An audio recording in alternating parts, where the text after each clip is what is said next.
Hi, I'm Lynn Peabody, Chief Exec of the EY Foundation. For those that don't know us, we were set up by EY back in 2014 with a mission to tackle social mobility and ensure all young people have access to the training, knowledge, and networks needed to access roles and thrive in the workplace.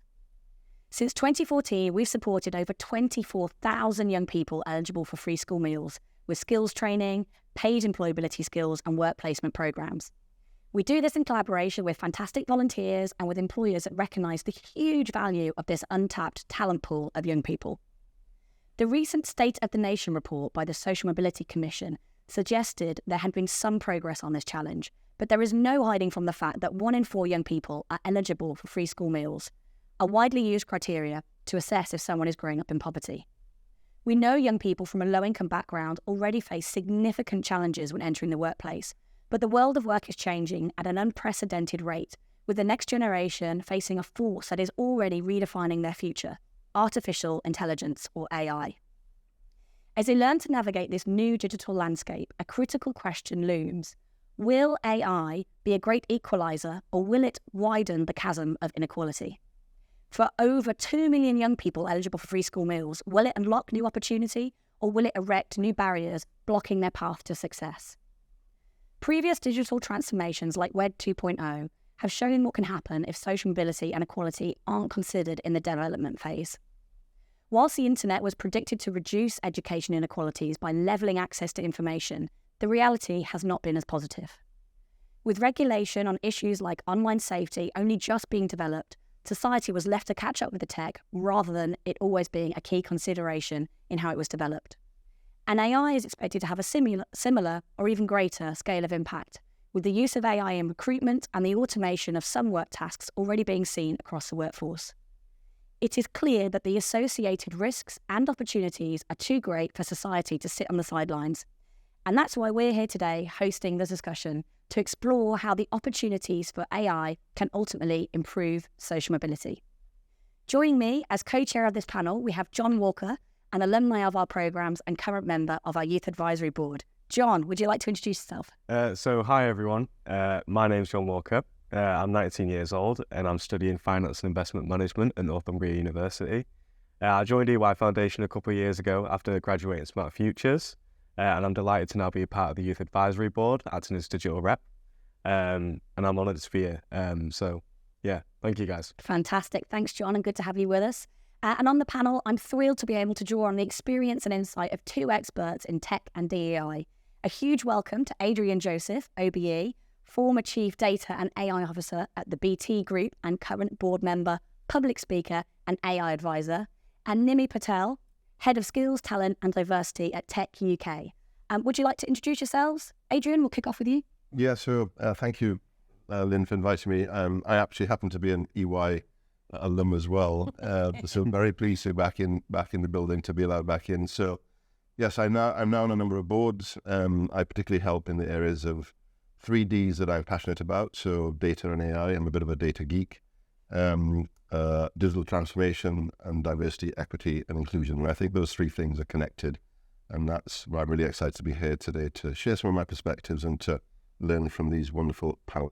Brilliant, thank you Adrian. Nimi? Hi, I'm Nimi Patel. I'm the Head of Skills, Talent and Diversity at Tech UK. I am not 19, but Tech UK is a tech trade association with over 1,000 members in its ecosystem, of which EY and EY Foundation are one. The majority of our members, around 60%, are small and medium enterprises, and we're really keen to create a network for them for innovation, collaboration across businesses, government and stakeholders to provide a better future for people, planet, society. Brilliant, thank you, Nimi. Well, we are a youth charity, so to get us started, John, it'd be really good to get a young person's perspective about the future of work. Does it excite you? I know it excites you because you're a technophile, but what about your peers? Ultimately, my peers are pessimistic about the future of AI. I think they believe that it poses an existential threat to their careers. I understand and share their concerns, but I think it could have a really positive impact on upskilling and education too. Yeah. So I think it's ultimately about the balance of that, and that'll determine how it impacts the future of work.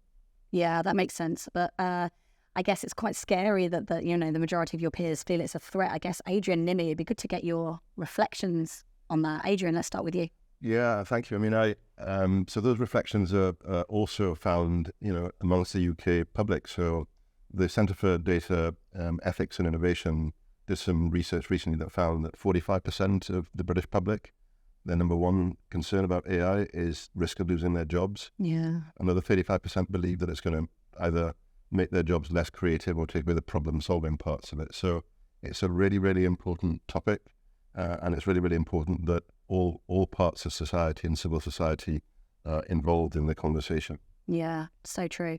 And I guess from a sort of business perspective, Nimi, what do your sort of members feel about AI? Are they equally as sort of scared as sort of John talked about with his peers?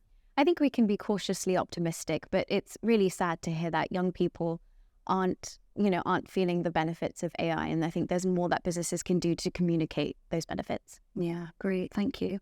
John, I think you've got some questions for the panel, so over to you. So, Adrian, when we talk about AI in the workplace, what does this mean, and how is AI already changing the world of work?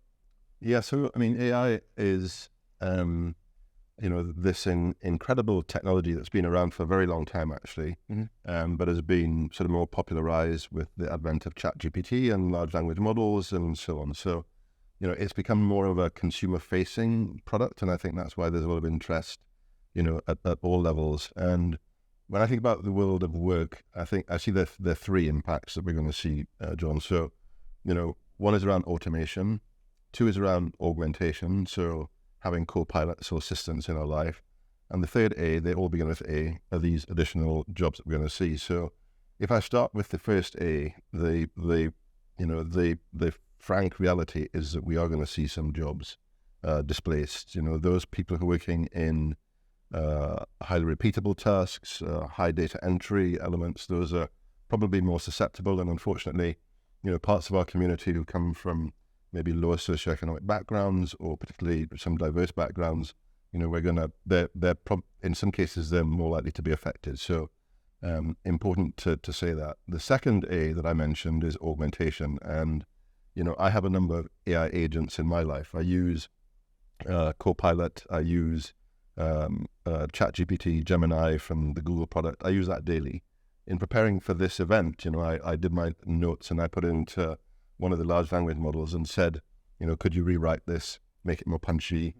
So I'm working on that. Yeah, tell me how. You let me know how to get on at the end of it. But we will all have these co-pilots in our lives that are going to help us to do the things that weren't really designed for us to do. The algorithms should do a lot better than us. And then the third A that I don't think enough people are thinking about at all are these additional jobs. So prompt engineers, these are the people who, write the text, the questions in a large language model. And that could be a short question as, along lines of, show me the latest research on AI and sustainability, or it could be tens or hundreds of pages long. And so these are professions, these are full-time jobs that didn't exist 2 to 3 years ago, or maybe a little bit longer. I also see new jobs coming in the area of AI audit and security. There are 30 times more people working on AI development than working on safety and trust and ethics and security. That's not sustainable. There's more regulation on a sandwich than there is on AI in some parts of the world. And my daughter, she graduated recently and she did a degree in philosophy and literature. And she was trying to get into the charitable space, and she says to me, "Dad, I'm really struggling. I keep applying, but then, the jobs either go to somebody internally or the funding runs out." And I said to her, "Why don't you think about being an AI ethicist?" So she said, "What's one of those?" I told her what it was. She had a look. She said, "Actually, Dad, I looked at it. They're all based in the US and they get 100,000 a year, so that's not for me. They're not going to hire me." So I said, "What about being a prompt engineer?" So she looked that up. Well, guess what? Now she's helping to train AI models for some of the biggest technology companies globally by looking at the answers that they give and helping to give better answers. So she would not have known about this job. She would have known about the connection between her skill set and the world of AI unless she had, a parent like me or an advisor like me. I worry that a lot of young people aren't going to have access to helping them to figure out the world of work. So 3 A's: automation, augmentation, and I'm really excited about these additional jobs that we're going to have. I think that's a really, really good point about that lack of, I guess, information, advice and guidance for young people. As you say, your daughter was fortunate because she had you, but John, just thinking about, your reflections on your peers being quite pessimistic about the role of AI, clearly there's a bridge that needs to happen there with sort of education at school and college level to kind of address that. Yeah, definitely. I mean, I couldn't agree more that, it's going to create so many new jobs that, where do you even start about teaching kids, children, uni students, which skills to learn, what tools to use, etc. And I think because, the market is so fragmented at the moment, even the big tech companies are trying to figure out sort of what this tech is best used for. I think it's sort of like unclear how it can best be used for upskilling and education. We know, like you said, repetitive tasks, automation is going to be a key feature of the AI, and more specifically LLMs and those kind of things. But I think once agents come into play, things like that, it's gonna be a lot more helpful for individuals. Yeah. So some inspiration that we need to do in schools and colleges, I think, is something that's coming out loud and clear. Nimi, have you got any reflections on this? And also, I guess, what does the future, if you can look into the future, what does it hold for AI and what that means in the workplace? It's always really difficult to predict the future. I wish I could. But, building on what Adrian and John mentioned, it's really difficult to see a career in AI or a career that uses AI if you haven't been previously exposed to it. Like you, for example, have that experience. And a majority of the people in the public, especially those who don't work in the tech sector, don't have that experience. So they will have interacted with AI and automation at a very base level. And so it is scary because it's the unknown. So what can we do to support the implementation of AI in local public services, for example, to make people feel more comfortable with it, but also to see a career in tech, whether that's a digital role or not, as attainable for young people, and especially those from different minority backgrounds. So breaking down the barriers and the perceived barriers to entry is really important, and also supporting people progress through the industry. People go into medicine and dentistry because those careers are really visible. Yeah. How many people will have actually studied philosophy and literature? The reality is so small because people don't know you can combine the two. Yeah. People don't know about AI ethics. So the more that we can talk about the fact that you can do a degree in maths and still work in this area, or you can do maths and philosophy, or you don't have to do a degree at all, for example. You can get some work experience, you can do an apprenticeship, for example, and still be a contender in this industry and leverage AI tools is really important. Great, thank you. I guess, but I mean, this kind of really fits in with what we do as a charity. So we are a social mobility charity. What do you think are sort of the pros of AI, and how do you think AI could help accelerate, I guess, social mobility across, well, not just across the UK, but across the world? Have you got any reflections on that? So I think it's really important that we sort of teach young people about the fact that AI is a tool, the way Google is a tool. It's not, a magic oracle as much as we want it to be yet, for example. And I think Adrian can speak to what the future might hold there. And so I think there's a lot that we need to do in terms of supporting young people in focusing on AI literacy. So do you actually understand what's happening in terms of the algorithms? Are you aware of the biases that may exist in this space? Can see John nodding along, but the fact that is that in school we learn what photosynthesis is. We learn about light bulbs and how they work, and you do that regardless of whether or not you're going to work as a gardener or you're going to work as an electrician. And AI literacy has to be the same thing. Yeah. It has to be integrated into the curriculum. Tech UK surveyed parents and guardians who work in the tech sector to find out what they felt about the education system for their young people. And, unsurprisingly, they thought that the curriculum needed a lot of change and a lot of review so that it can be beneficial for young people in the future. Interestingly, from the research that we found was that parents and guardians in the tech sector were more aware of the alternative. I say alternative, I don't want to say that. Actually, I want to say the breadth of the routes into a tech career, for example, apprenticeships, T-levels, BTECs. But they were still keen on the young people to go to university. So I think that's, a really interesting point and something that we have to look into. Yeah, great. Thank you.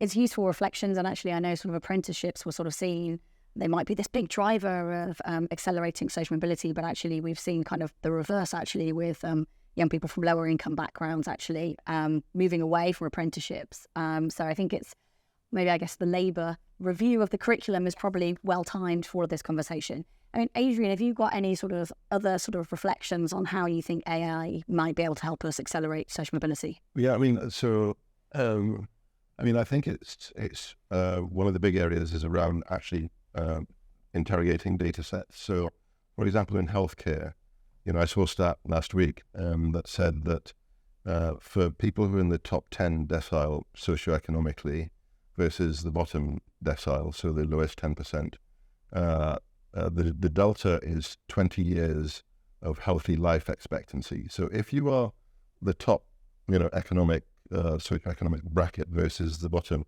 on average, you have 20 years of healthy life versus those that are at the lower end. This is pretty stark. And so our ability to integrate the data, whether it's in healthcare, in education, where we know there's a lot of, outcomes that are not as fair as we would like. So one is being able to interrogate the data, find where the issues are. But then what are the things that we can do? So in the world of education, what John mentioned, I could imagine having an AI agent, for example, that is my one-to-one coach, my trainer, my tutor, my teacher, that takes away some of the, it's now a one-to-one relationship that I could have with an AI agent, for example. And we're seeing these agents being used in learning and development cases. I've also seen some evidence that suggests that for the top performers in a business versus the bottom performers, expose all of them to AI, and guess what happens? The gap narrows in performance terms between the highest performers and the lowest performers. Now, if you're somebody from a low socioeconomic background who may not have had access to the things that, the more privileged children like my own children have, then this can be a leveler, a potential leveler for educational attainment and learning and development and performance. And, the Alan Turing Institute, which is our National Institute for Data and AI, their research shows that something like 40% of teachers are actually using large language models in helping with learning programs and so on. So, and in healthcare, something like there's a 19% improvement in output if a health person is using large language models. So, these are just some examples of opportunity, I think, that AI brings in terms of highlighting the problem, but also helping to solve it. Yeah, that's really helpful. And I think, that evidence-based insight so that we can then form interventions accordingly is a really important one. And bias as well, I would say. I think about bias.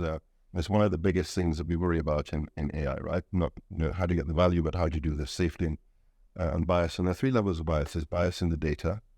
There's bias in the algorithms. And if they're not looked after properly and trained and governed and monitored, then they can drift.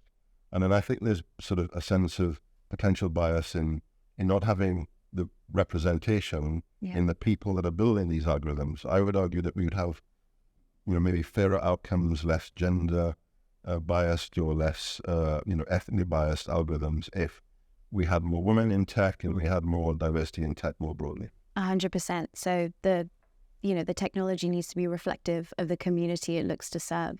Yep. And so another area that I'm really excited about when it comes to AI-powered tools is looking at sort of AI-powered workforce accessibility. So complementing roles with AI, for example, can help drive workforce inclusion and allow people to stay and enter and re-enter the workforce after a career break. So there are some really, really great AI-powered assistive technologies that and devices. For example, the Open University has an AI-powered chatbot that allows their students to disclose a disability because they saw that those who had disabilities found it really difficult to use the form. And so making, I guess, students' lives easier to disclose something quite personal. Something else that's really, really great is another initiative called Be My Eyes, which is a Danish app, but Microsoft has also integrated that. And it helps blind and visually impaired people to recognize objects and connects blind and low vision users to those with sighted assistance and leverages AI through that. And, they've found that 90% of people that have used that so far have found it to be very, very useful. Amazing. So from a sort of accessibility point of view, and for those that are perhaps a little bit, I guess, further away from the labour market, it could be a real sort of open up new sort of a new playing field for them almost. Okay. May I give one more example? I love the examples that Nimi just given. There's a startup that I looked at recently that has actually created some technology that helps the blind to navigate streets, and it's an alternative to a guide dog. And by the way, for people who are partially sighted, I think only about less than 10% of them actually have access to a guide dog. A guide dog on average costs about £55,000. Yeah. And so, this company's creating some technology using AI computer vision that will help partially sighted people to navigate, streets and environments at a fraction of the cost, like 10% of the cost. And so the technology is being used in really, really interesting ways, I think, that should help, people from, more disadvantaged backgrounds to have the sort of access that we just take for granted. So it's certainly something that charities need to be taking note on then, isn't it? Brilliant. I mean, we touched on some of the challenges earlier, and I think bias is one of them. I mean, we're certainly hearing some of those reflections from our young people at the moment that those from state schools aren't encouraged really to use AI tools, actually in the way that you kind of talked about to help write your speech, Adrian. But I guess, are there any other sort of challenges that you see if we don't really lean into AI when it comes to social mobility? So I think the adoption of AI is patchy. You have smaller organisations who don't consider it to be something for them. And prior to the pandemic, digital adoption in the UK was one of the lowest in Europe, for example. Obviously, during the pandemic, we saw a little bit of forced digitalisation in terms of remote and hybrid working. Now, it's important that we don't widen the gap between those who can leverage AI and those who can't. So making these tools kind of more accessible to the average user, but also supporting businesses to implement it. Yeah. But businesses need the skills, the gear, and I guess the money to be able to do so.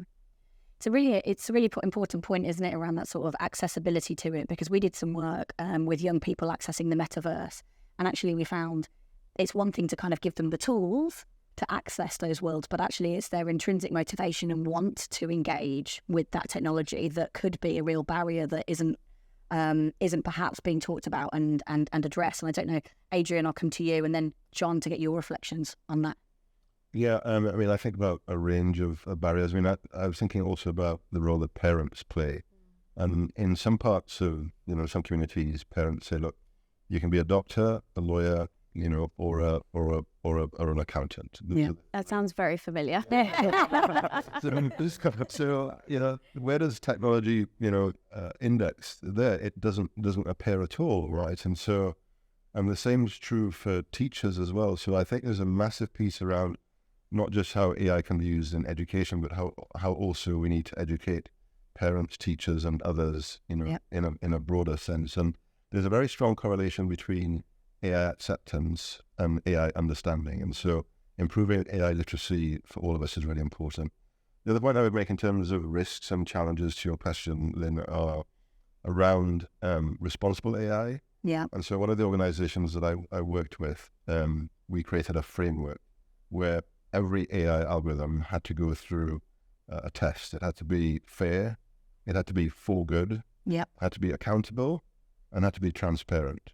And, it was a cross-functional team of HR, data protection officer, legal, policy, research, and the data AI teams that came up with this framework. So thinking really carefully about that. And then I think a lot about the 3 R's. So how do we reskill? Yeah.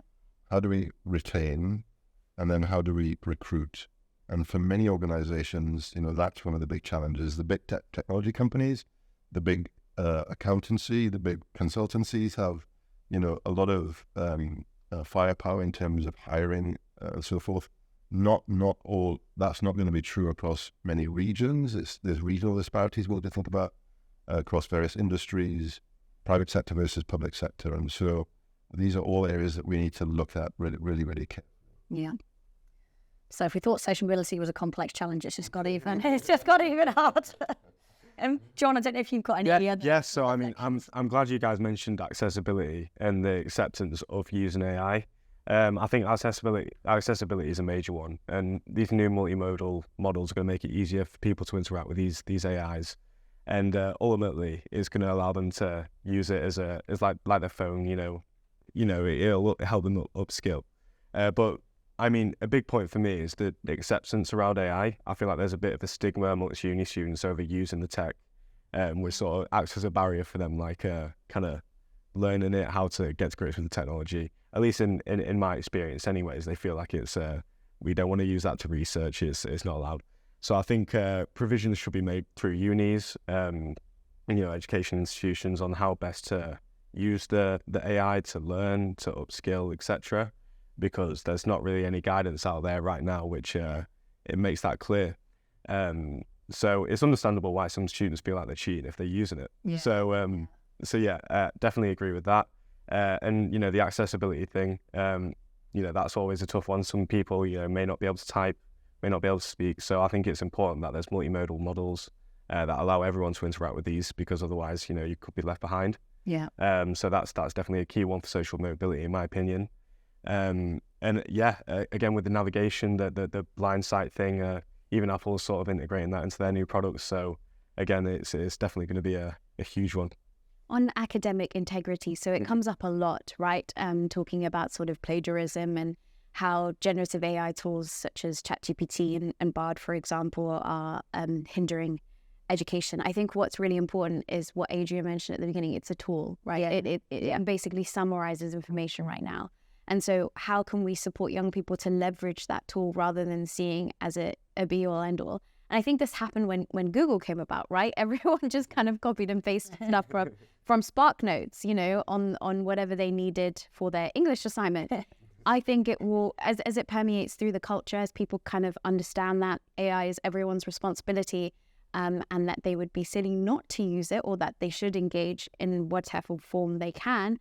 Hopefully those kinds of cultural rules will be set in stone. Right now, we do have to tell people, don't copy and paste, because it will be the same as everyone else's. It's very obvious when you copy and paste. But the same thing happened at the early stages of the internet. So we just have to keep reminding people that this is not the first time we've been through this. Yeah. And, some students may cheat. That's okay. We have to give them a little bit of help to, find out why they're cheating. Well, I think that's a really good point, though, isn't it? It's about remembering it's a tool, not to have reliance on it, and actually to bring back the human-centricness. That's not even a word, but I guess that's what we're talking about, right? All those sort of human qualities of critical thinking, about creativity. These are skills that, certainly the young people we work with have in absolute bucket loads. So I guess there's a message out there that we need to get to the young people, that these are exactly the kind of skills that are going to be useful in the future in conjunction with tools like AI. Yes. Yeah. A lot of the research that I see shows that actually it's the combination of the person and the algorithm that gets the best outcomes. And so you're absolutely right, Lynn, about the sort of human-centric approach to AI.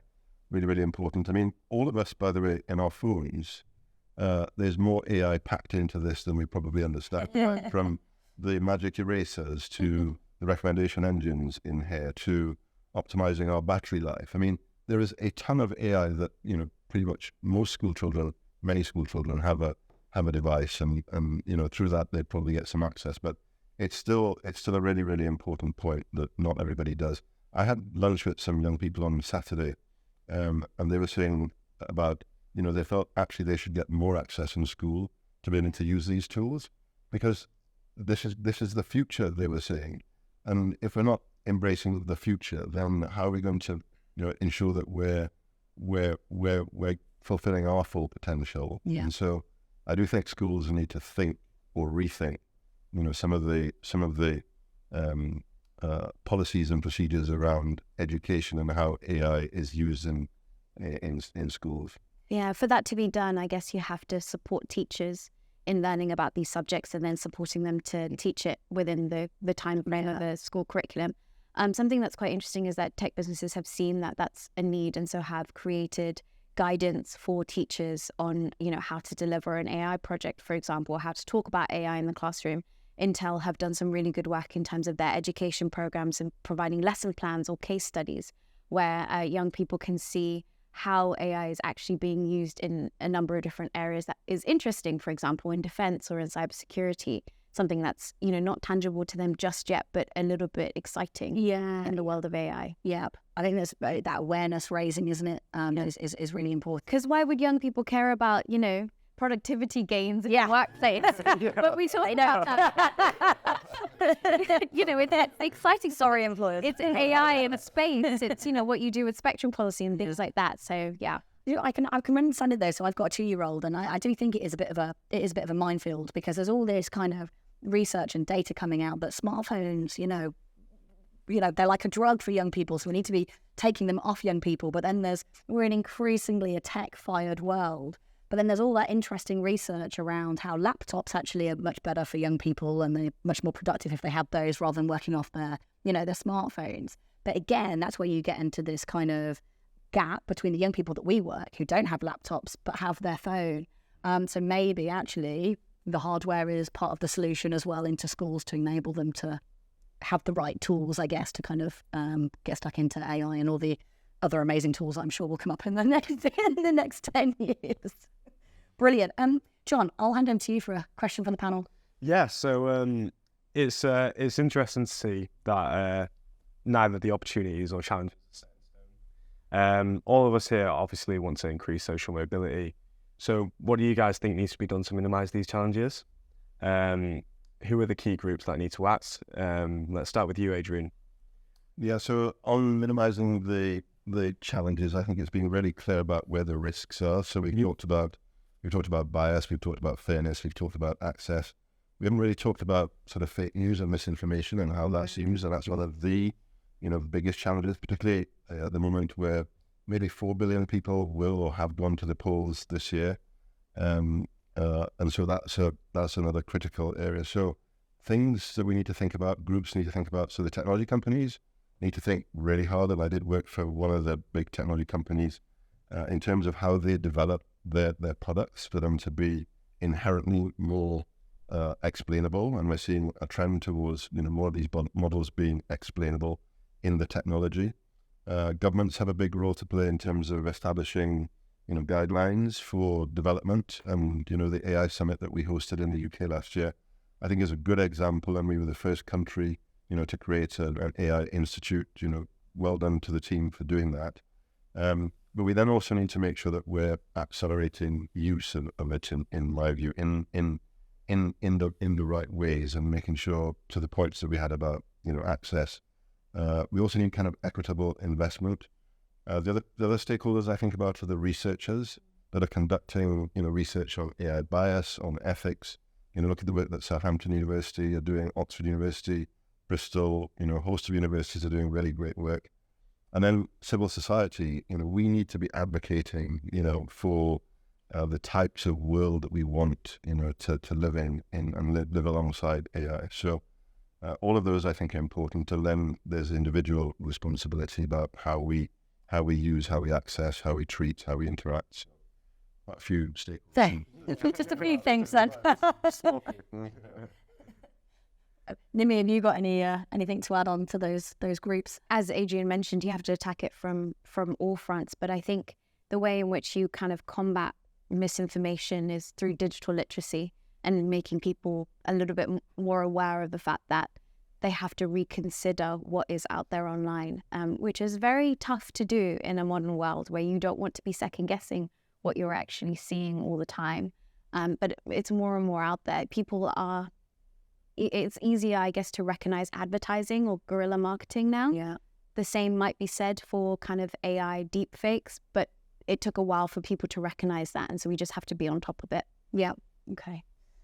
And I guess sort of to bring it back to young people, social mobility, and the workplace, is there anything that you think employers need to be doing, I guess, in the short term, medium term, long term, again, to try and make sure the workplace is, more equitable for young people? Yeah, so I mean, like everyone's been saying, I think it's the main emphasis needs to be on training your employees or in education, making sure that there's a vast plethora of information out there for which tools is best for which tasks, and how best to wield these technologies. It's similar to when I wasn't around for this, but when Google was a thing. When Google, isn't it still a thing? Well, am I too far behind? Forget about that. No, it's a thing of the past now. Now they've got these AIs. It's going away. Google Watch out. Yeah, Google's AI. But yeah, so like growing up, I remember, learning how to use Google in primary school, Word, etc., and as far back as that. I think it's similar to this. We've got the all-purpose, general-purpose LLM, but it's like Google. You still need to put in the work to get the results out of it. So I think you need to teach people how to put in that work and what kind of that's the prompting element. And ultimately, I'm hopeful that employers and individuals, startups, will come up with specific tools to improve individual workflows, whether that be specific agents for certain things, making things more accessible for people who can't normally access or do those things, or specific tools designed for specific tasks. I know it's still unclear and that's pretty vague, but I'm hopeful that that's what will happen. And it's understandable, why the focus is on automation for employers, cost, revenues, etc. But I'm also hopeful and optimistic because you got people like us, speaking about how important education and upskilling is. So I think employers should keep talking about upskilling, education, and make sure that the government and companies and startups and ambitious people hear that. So more employers getting into schools and colleges and inspiring Certainly. young people then and talking about their roles. Certainly. Are there any thoughts on the panel around AI in recruitment, and anything employers need to do when those two mix? Yeah, I use many tools, throughout my career. I still continue to do so. You mentioned multi-purpose. That's a really good word. AI has the potential to do enormously great things and unlock all sorts of benefits to us in looking at protein structures and helping to accelerate, what we learn about medicine and agri-tech and, a host of things, right? And but at the same time, there's this enormous threat and capability that needs to be balanced. And so being really, really careful and thoughtful about that. In the world of recruitment, so, for example, recruitment tools that I think work really well are ones that will interrogate a job description and tell you whether or not it's gender biased towards men. And they typically are gender biased towards men. So that I think is a good example. Of course, a lot of organizations get a lot of inbound applications now. And, the application rate has gone up. Why? In part because it's really easy for a large language model to generate a number of application letters and to get those out to, a lot more organizations. And so in the recruitment world, people are using tools that help to look at all those applications, make decisions about which one should progress to the next stage. We don't always get that right, as we've seen in a number of high profile cases. So those are a number of ways in which I think we can look at the recruitment process.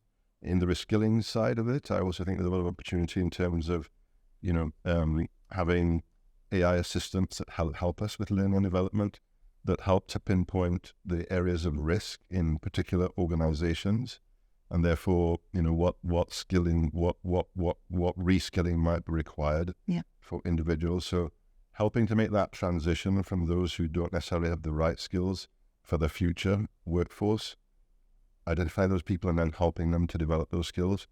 AI has a big role to play in that. Yep, great, thank you. So I guess also then thinking about that, there's a sort of responsibility on employers to look at what AI tools they're using in their kind of recruitment processes and to sense check, as you said, like if they're working effectively or not. Amazing. Okay, well we're nearly out of time, so I guess any closing thoughts or reflections on AI and social mobility? It's funny, we've done an article on AI in recruitment, and earlier you mentioned the bias aspect. So I think it's really important that companies try to remove that because it's, quite concerning. That's ideally what we'd want it to solve. So I'm curious to find out if how that's being achieved, if Adrian. Sorry, what? The gender biases in data sets. So yeah, I think about the bias and other kinds of bias. Yeah, and actually, in part, I think AI gets a bad name because what it's actually really good at doing is really fast at detecting biases in the data and replicating those. So actually, in a lot of instances, not all, the bias is inherent. We people have built those biases in. We've given it a data set that inherits that, and then it's really good at finding patterns in data, and so that's replicated. And so, being aware of that, and then thinking about ways in which we can overcome those things, like removing, particular fields from the data. So removing gender as a field from in data, for example, is one of the techniques that we've used to help with decisioning. And then you then bring that data back in to check that actually the outcomes, match what you would hope. So the number of techniques that you can use to do that, and you can use adversarial models, to test for things like unfairness and bias and so on. So they're technical capabilities that we can leverage and need to do more of. And then there are tools like sort of factuality type tools that help to check the factual, misinformation we were talking about, fake news. How do we know what truth is any longer? And so it's getting harder and harder to do that. It is really scary. I mean, you scroll on social media, it's AI content everywhere. So it is a real concern of young people, for sure. Yeah. So yeah, sorry, that wasn't supposed to be a curveball question. I was just saying. Spice it up. I think you could do a whole another 45 minutes on that. I guess, John, having heard all the comments from the panel now and thinking, you're at university, but, going to get into the world of work. Yeah. Does what you've heard today, I guess, kind of marry up with your thinking on AI or sort of what you know today and your aspirations for the future? Yeah, I mean, it's a tough one. Sorry, I was like, no, that's all right. Yeah. So I mean, I think overall, ultimately, it does align with, what I think and what my peers think. Like I said, they are somewhat pessimistic, and rightfully so. It's understandable. The big tech focus seems to be on automation and getting rid of those certain repeatable tasks. So I understand and share those concerns. But at the same time, like I said, I am optimistic. But I think that's because, I often find myself engaged in these articles, seeing all the new developments in AI. But yeah, I think it's going to have a fantastic effect on upskilling, education, accessibility to various tools to upskill as well, multimodal models, having agents that do things for you that you couldn't before, being able to see, that's a huge one. So I think all of these things, and that's just to name a few. I could go on for hours, but we're running out of time. So, but yeah, it does align with what myself and my peers think. Brilliant. And yeah, don't lose the optimism. Don't lose the optimism. I won't. We've got to keep doing this push for education. For one on the optimism side. So if you look at the jobs that exist now, something like, I think, maybe 80% of them or something didn't exist 60 years ago. And so we don't know what the future of work is gonna look like. But a lot of previous technology revolutions, have suggested that we're going to see jobs that didn't exist before come into play. But, how that's managed, who gets those jobs, these are the things that we need to be really careful about. And AI can help us to detect, the risk of unfairness and bias. And it can really help us to, I think, equalize for a number of variables that have not worked, well for people from, lower social mobility backgrounds or from particular groups in our society. So I'm an optimist. I like it. Nidhi, are you an optimist? Yeah, like I mentioned at the beginning, cautiously optimistic. But I think what we need to do is prepare our young people with the tools to be responsible, safe citizens online. Brilliant. Love it. What is that? Well, I'm an optimist too, as you might have gathered from my general tone. But thank you very much to my lovely panel for joining us today. If anyone wants to get involved in our work at the EY Foundation, you can join us on LinkedIn. We run programs, especially for young people that want to get into the world of tech. So do just contact us and get in touch on LinkedIn. But thank you, everyone. Thank you. Thank you.